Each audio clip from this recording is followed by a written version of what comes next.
Breaking news చూస్తున్నాం. Delhi liquor scam లో విచారణకు హాజరు కావాలని బీఆర్ఎస్ ఎమ్మెల్సీ కల్వకుంట్ల కవితకు ఈడీ నోటీసులు జారీ చేసిన సంగతి తెలిసిందే. ఈ నేపథ్యంలో ఈ నోటీసులను సవాల్ చేస్తూ కవిత సుప్రీంకోర్టులో పిటిషన్ వేశారు. గత ఏడాది సుప్రీంకోర్టులో పిటిషన్ దాఖలు చేశారు. మహిళనైన తనను ఈడీ విచారణకు పిలవడంపై ఆమె అభ్యంతరం వ్యక్తం చేశారు. తనపై ఈడీ ముందస్తు చర్యలు తీసుకోకుండా ఆదేశాలు జారీ చేయాలని సుప్రీంకోర్టును ఆమె కోరారు. ఇక ఈ పిటిషన్ పై సుప్రీంకోర్టు నేడు విచారణ జరపనుంది. జస్టిస్ పేలా ఎం త్రివేది, జస్టిస్ పంకజ్ మిట్టల్ ధర్మాసనం పిటిషన్ విచారించనుంది. మరోవైపు ఇదే స్కామ్ లో కవితకు సిఆర్పిసి సెక్షన్ 41A కింద సిబిఐ నోటీసులు ఇచ్చింది. ఈ కేసులో ఇప్పటి వరకు సాక్షిగా ఉన్న కవితను సిబిఐ నిందితురాలుగా మార్చింది. అయితే దీంతో ఈ కేసులో కవితకు ఉచ్చు బిగుస్తుందనే ఊహాగానాలు ఎక్కువయ్యాయి. అయితే ముందే నిర్ణయించిన కార్యక్రమాల దృష్ట్యా విచారణకు హాజరు కాలేనని సిబిఐకి కవిత లేఖ రాశారు.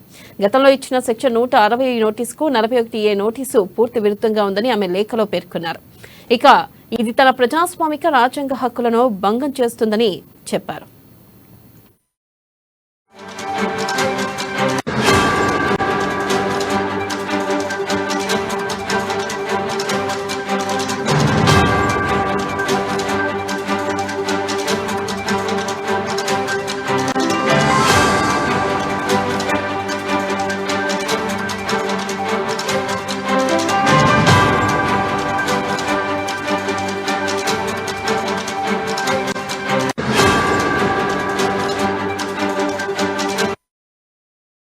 బ్రేకింగ్ న్యూస్ చూస్తున్నాం. ఢిల్లీ లిక్కర్ స్కామ్ లో విచారణకు హాజరు కావాలని బీఆర్ఎస్ ఎమ్మెల్సీ కల్వకుంట్ల కవితకు ఈడీ నోటీసులు జారీ చేసిన సంగతి తెలిసిందే.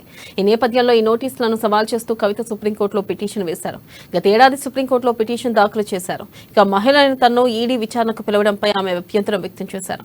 తనపై ఈడీ ముందస్తు చర్యలు తీసుకోకుండా ఆదేశాలు జారీ చేయాలని సుప్రీంకోర్టును ఆమె కోరారు. ఈ పిటిషన్ పై సుప్రీంకోర్టు నేడు విచారణ జరపనుంది.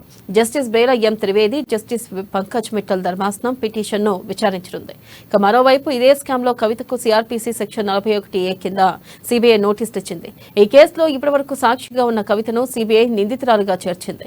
దీంతో ఈ కేసులో కవితకు ఉచ్చు బిగుస్తుందనే ఊహాగానాలు ఎక్కువయ్యాయి. అయితే ముందే నిర్ణయించిన కార్యక్రమాల దృష్ట్యా విచారణకు హాజరు కాలేనని సిబిఐకి కవిత లేఖ రాశారు. గతంలో ఇచ్చిన సెక్షన్ 160 నోటీసుకు 41A నోటీసు పూర్తి విరుద్ధంగా ఉందని లేఖలో ఆమె పేర్కొన్నారు.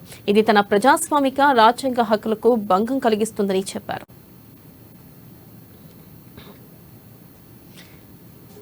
ఇక దీనిపై మరింత సమాచారాన్ని మా ప్రతినిధి రామకృష్ణ అందిస్తారు. రామకృష్ణ,